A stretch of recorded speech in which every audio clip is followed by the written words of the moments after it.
그럼 2교시 시작해 보도록 할게요. 자, 2교시의 처음은 인정 신청인데요. 자, 인정 신청을 하기 위해서 우리가 어떤 사람들이 신청을 할 수 있냐?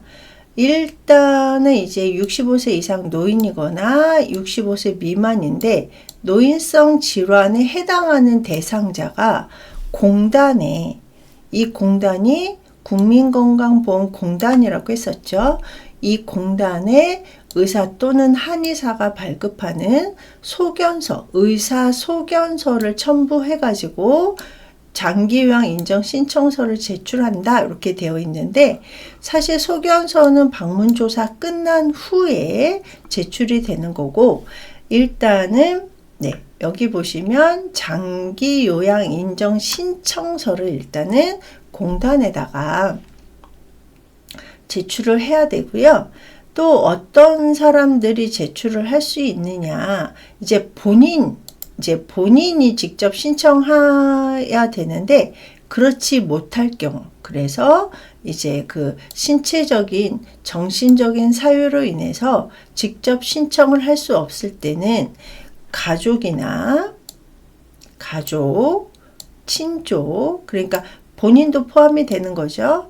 본인, 가족, 친족 또는 이해관계인, 그 다음에 관할 지역의 사회복지 전담 공무원, 또 치매 안심센터의 장. 그래서 치매 진단을 받으러 왔는데 만약에 이제 치매 진단이 됐다라고 했을 때 치매 안심센터의 장.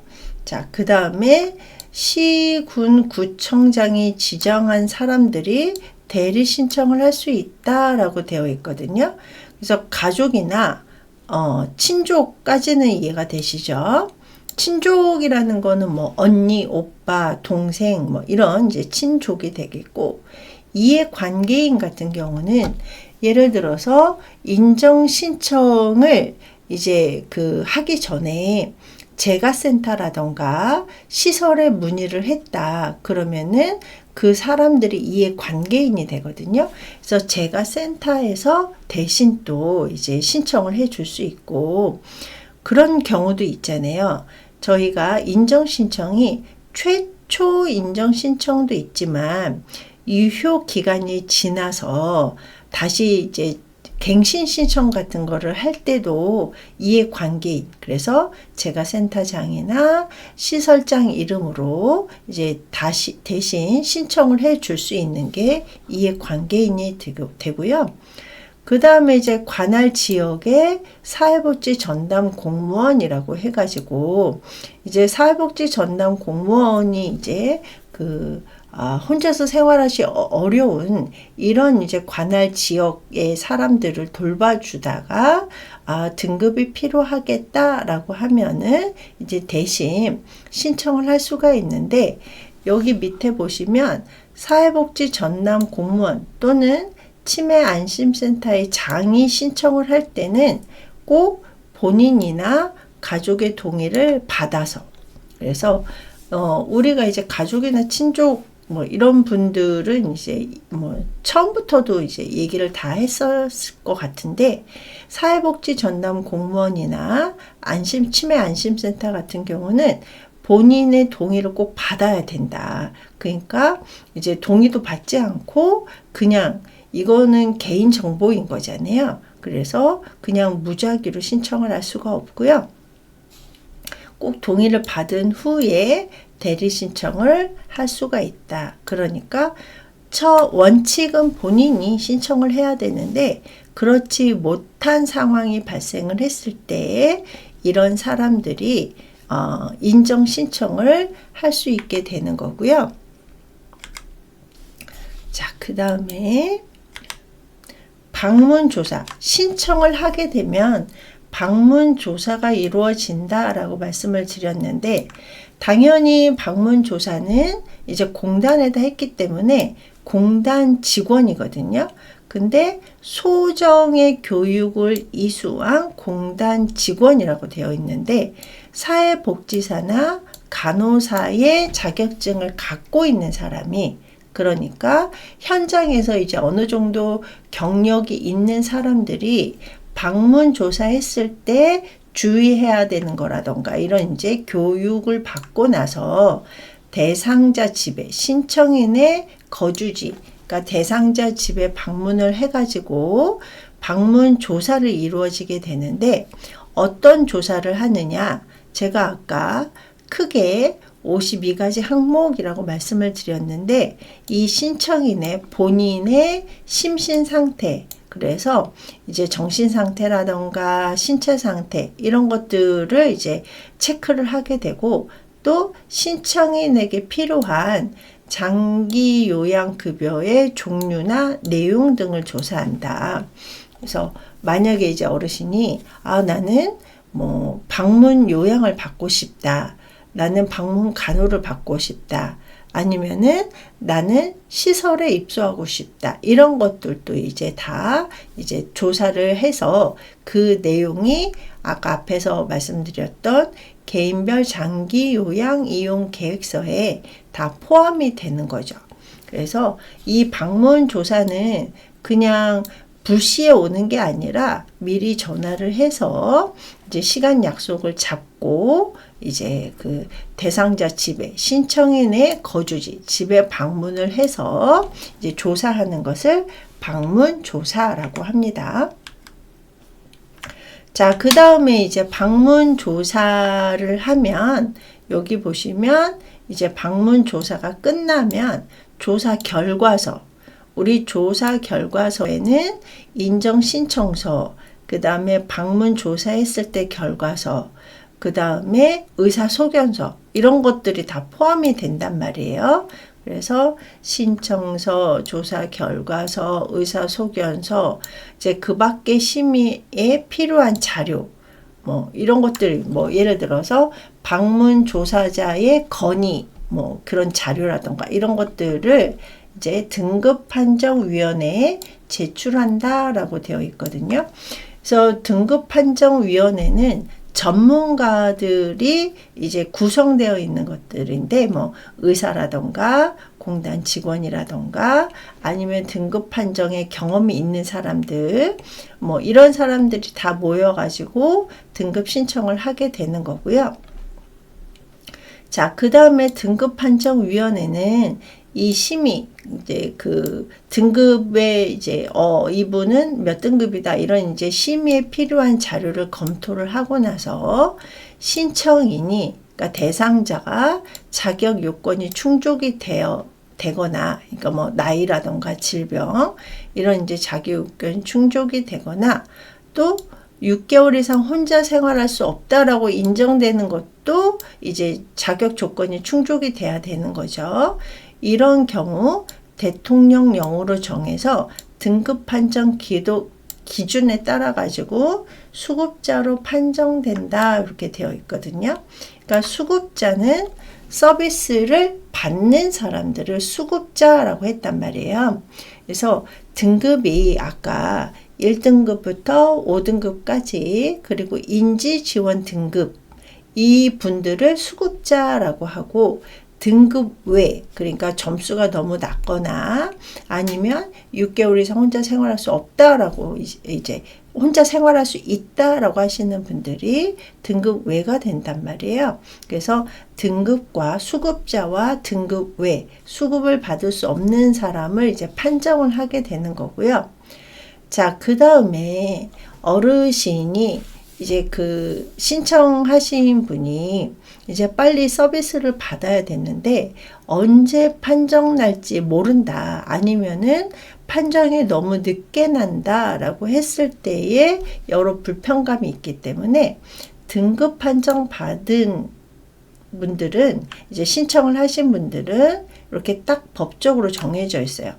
신청인이 신청서를 제출한 날로부터 30일 이내에 등급 판정을 끝내야 된다. 이렇게 이제 정해져 있습니다. 그러니까 만약에 어르신이 이제 등급 신청을 했다라고 했을 때 최대 30일까지 기다리다 보면은 등급 판정이 나온다라는 얘기인데 만약에 예외로 이 대상자가 좀 정밀 조사가 필요하다. 그러니까 뭐 예를 들어서 방문 조사자가 왔는데 이분은 좀 점수는 높은데 좀 부정으로 이제 수급을 받으려고 하시는 것 같다. 그러니까 뭐 편법이라던가 불법 아니면은 뭐 의사소견서는 비외상성이라고 되어 있지만 외상성인 것 같다. 뭐 이런 것들이 조금 이제 발견이 된다. 그래서 정밀 조사가 필요하다라고 하면은 30일 이내의 범위에서 연장할 수 있다. 그러니까 기본적으로는 우리가 등급 신청을 하면 30일 이내 등급이 나오는데 조금 더 조사가 필요하다라고 하면 그러니까 30일까지 연장이 돼서 최대 60일의 판정 절차 기간이 이제 소요된다라고 이해하시면 되고요. 자, 그 다음에 판정이 나왔어요. 그러면 판정 결과에 따라서 1등급에서부터 5등급까지 그 다음에 인지 지원 등급이 있다라고 말씀을 드렸는데 우리가 1등급이신 분들은 기본적으로 점수가 그러니까 이제 100점에서부터겠죠. 100점에서부터 95점까지가 1등급이 되시는 거거든요. 근데 1등급 같은 경우는 이렇게 심신기능 장애로 그러니까 이제 뭐 정신적으로 신체적으로 기능 장애가 있어서 이게 중요해요. 전적으로 다른 사람의 도움이 필요한 자. 그러니까 거의 모든 그 일상생활을 다른 사람이 도움이 있어야지만 일상생활을 하실 수 있는 이런 분들이 1등급이 되는 거거든요.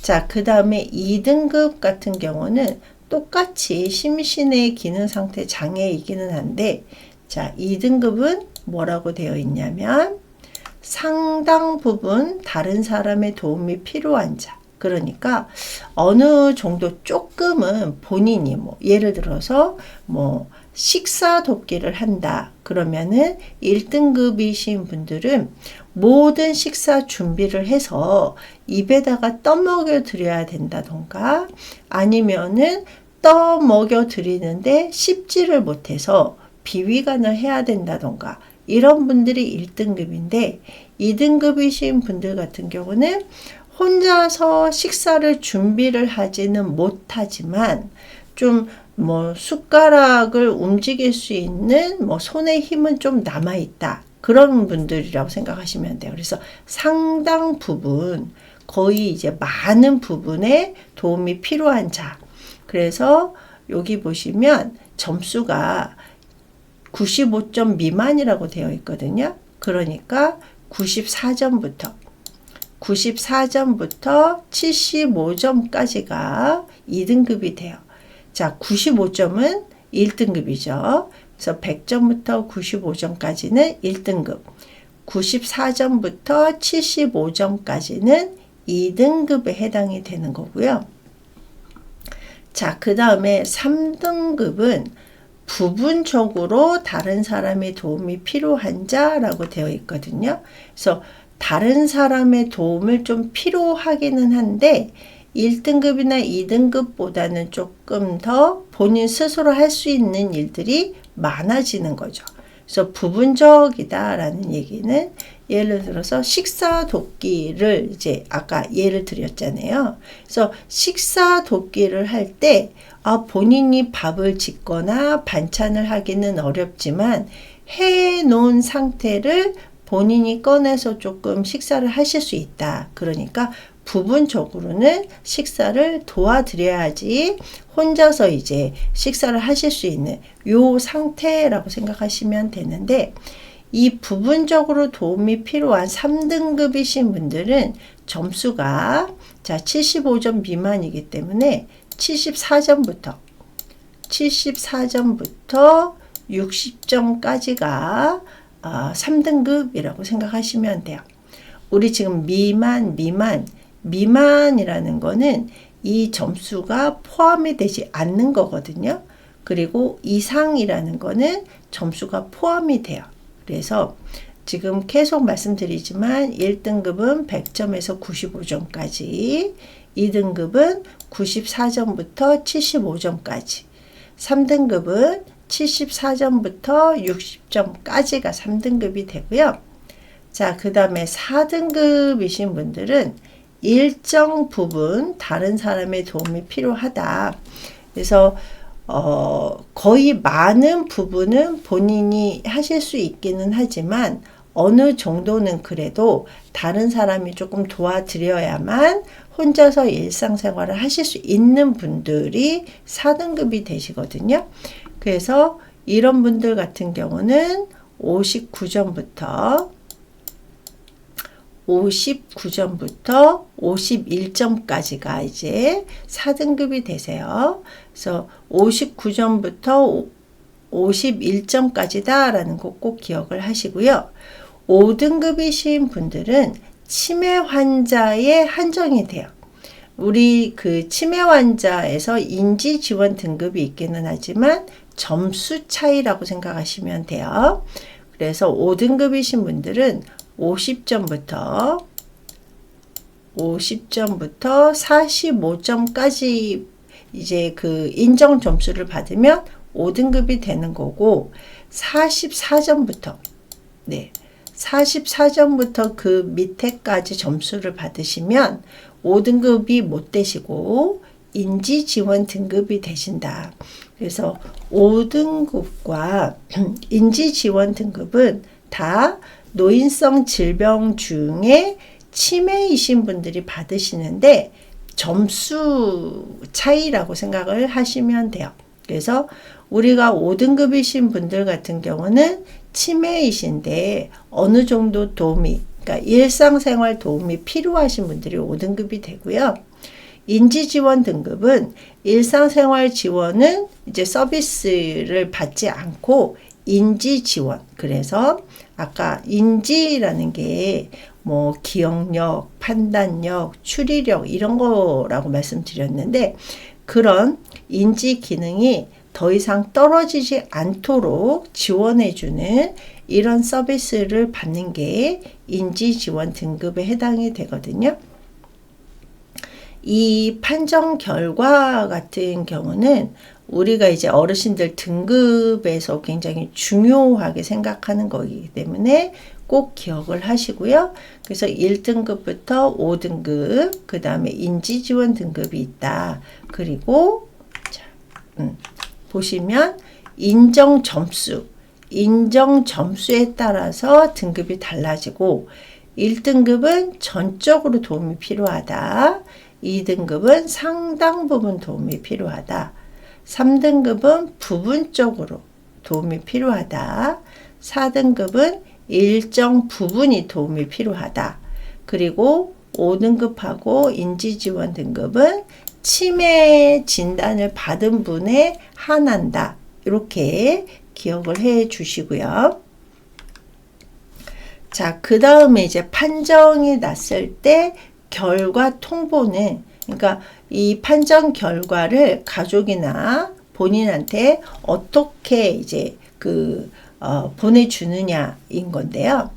일단 공단은, 국민건강보험공단은 장기요양 등급, 그래서 몇 등급이신지, 아까 앞에서 1등급부터 5등급까지 있었잖아요. 인지지원 등급도 있었고, 그래서 등급, 그 다음에 장기요양 인정 유효기간, 우리가 최초 판정 시 2년으로 한다라고 되어 있는데, 우리가 1등급이거나 2등급이거나 3등급이신 분들은 이제 그 인정 기간이 조금 길어졌단 말이에요. 이런 유효 기간하고 장기요양 급여의 종류, 그래서 재가 급여인지 시설 급여인지, 그리고 내용, 어떤 서비스가 이루어지는지에 대한 장기요양 인정서라는 게 있고요.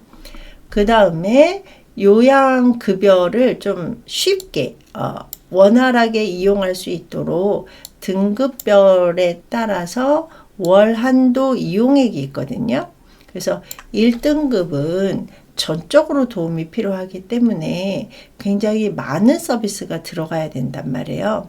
그러다 보니까 월 한도액이 많은 거고, 4등급, 5등급이신 분들은 이제 서비스가 이제 일정 부분만 이제 들어가면 되잖아요. 그렇다 보니까 월 한도 이용액이 적거든요. 그래서 등급에 따라서 월 한도액, 그러니까 한 달 동안 사용할 수 있는 금액, 이제 그 금액 범위가 이제 정해져 있단 말이에요.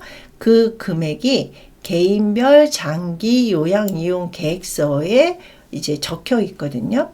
그래서 공단은 크게 장기 요양 인정서와 개인별 장기 요양 이용 계획서를 수급자에게, 그러니까 이제 서비스를 받을 수 있는 이제 본인에게 송부 보내드린다. 이렇게 기억하면 돼요. 그래서 누가 보내주냐? 공단이 보내준다. 그리고 판정 결과는 크게 여러 가지 내용이 적혀져 있는데, 이 적혀져 있는 게 크게 장기 요양 인정서와 개인별 장기 요양 이용 계획서, 이렇게 두 가지가 있단 말이에요. 이거를 이제 어르신 수급자에게 이제 보내드려야 되고, 유효 기간은 판정은 이제 2년으로 한다라고 되어 있는데 제가 바뀌었다라고 말씀드렸죠. 그래서 1등급이신 분들은 5년, 2, 3등급이신 분들은 4년, 이런 식으로 이제 바뀌었고, 나머지 분들은 똑같이 2년으로 되어 있습니다.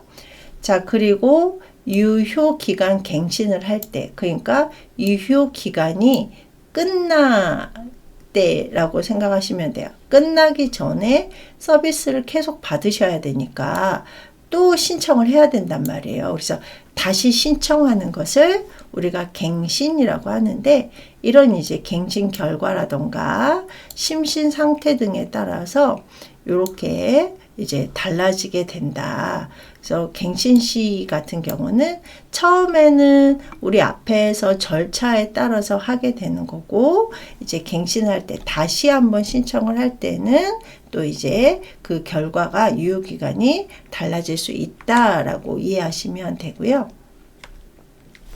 자, 그 다음에 요양급여의 내용, 어르신들이 받을 수 있는 서비스 급여가 어떤 것들이 있는지에 대해서 살펴보도록 하겠습니다.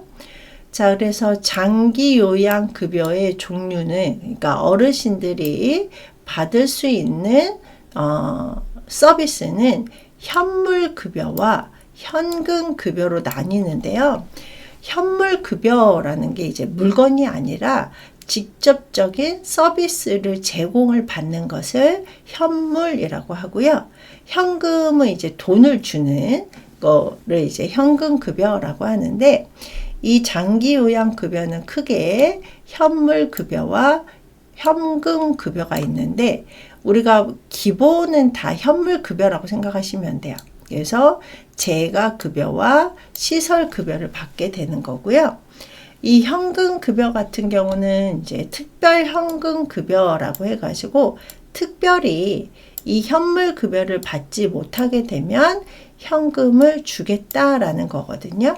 그래서 뒤에서 이제 자세히 하나씩 살펴보도록 하겠습니다. 네, 많은 분들이 현물 급여와 현금 급여를 헷갈려 하시더라고요. 그래서 현물 급여는 물건을 주는 게 아니라고 말씀드렸죠. 그래서 서비스를 제공을 해주는 거를 현물 급여라고 하고, 돈을 주는 것을 현금 급여라고 한다.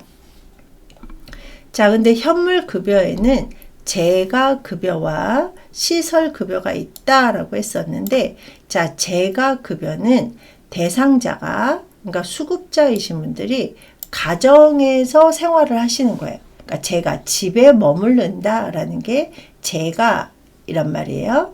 그래서 어르신이 본인의 집에, 가정에서 생활을 하면서 장기 요양 기관이 운영하는, 그러니까 재가 센터를 이제 얘기하시면 되겠죠. 우리가 장기 요양 기관이 아까 재가 센터가 있었고 시설이 있었단 말이에요.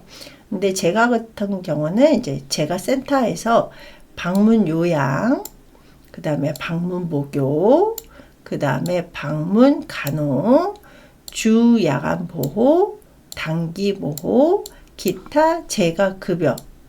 그러니까 재가 급여의 종류가 이렇게 총 6가지가 있다라고 생각하시면 되고, 이런 6가지 서비스를 통해서 어르신에게 여기 보시면 신체활동 지원 서비스, 그 다음에 심신의 기능을 유지시키거나 향상시키기 위한 서비스를 이제 받는 것을 재가 급여라고 하거든요. 그래서 우리가 크게 신체활동 지원 서비스도 있고 일상생활 지원 서비스도 있고 정서 지원 서비스가 있단 말이에요.